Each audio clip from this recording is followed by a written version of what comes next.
Let's talk about brakes.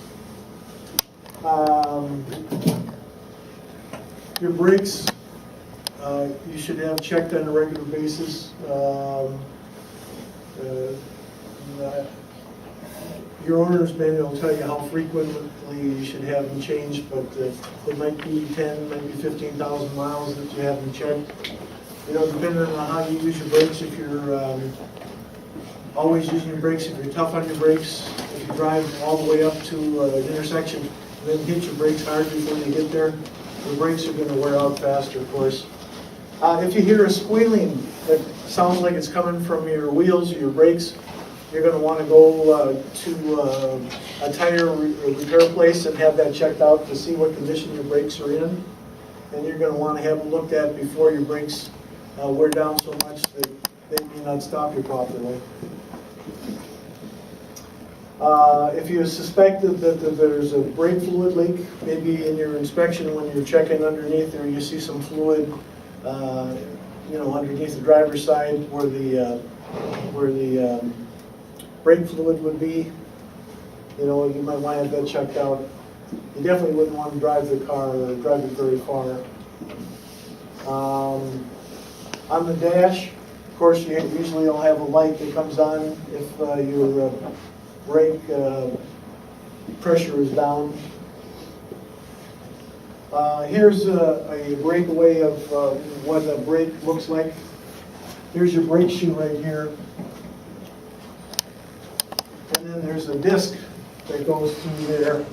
And then there's some discs that make pressure, that make contact with this plate.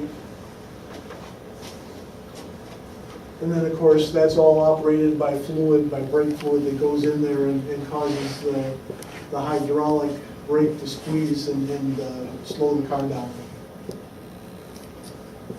Okay. Anybody here ever had their car dead or had to have a jump?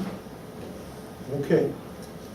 It's important, that especially in the wintertime, some people can leave their lights on. It's important to have like a jump start or brake cables, jumper cables with you in case, your car doesn't start. With real cold temperatures like this, you don't want to be stranded somewhere and not have some jumper cables to jump your car if you left the light on or the radio on too long. It doesn't take much to run the battery down. It requires a lot of cranking power in cold weather to start the car. So even if your battery is low, that can have a big effect on whether you can start your car or not. Here's a jump start unit here that has a battery in it.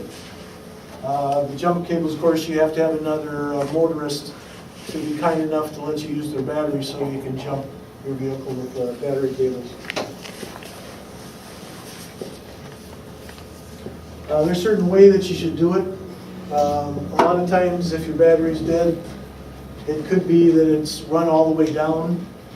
Most batteries run with battery acid in there. And that battery acid gets really, really weak if the battery is run way down. And what it can do is the battery, the fluid that's in there, it can get cold enough and it can freeze. And you know what happens when something freezes, it pushes out, it can crack the case of the battery. And then when it warms up, if you try to jump that, those vapors from the battery, those can be combustible. So you got to be real careful. That battery can shatter when you try to jump it. When you do jump it, you want to put the red post to the red post and your ground to some Click. some Right. part of the engine.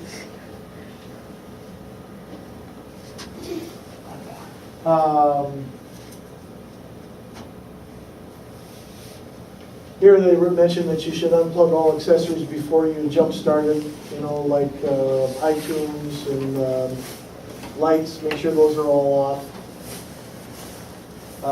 Car chargers and all, and of the such. Okay, and then they show, put your red cable to your red cable.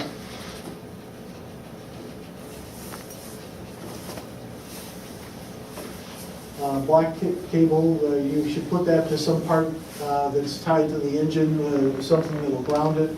You don't want to put it on the black post.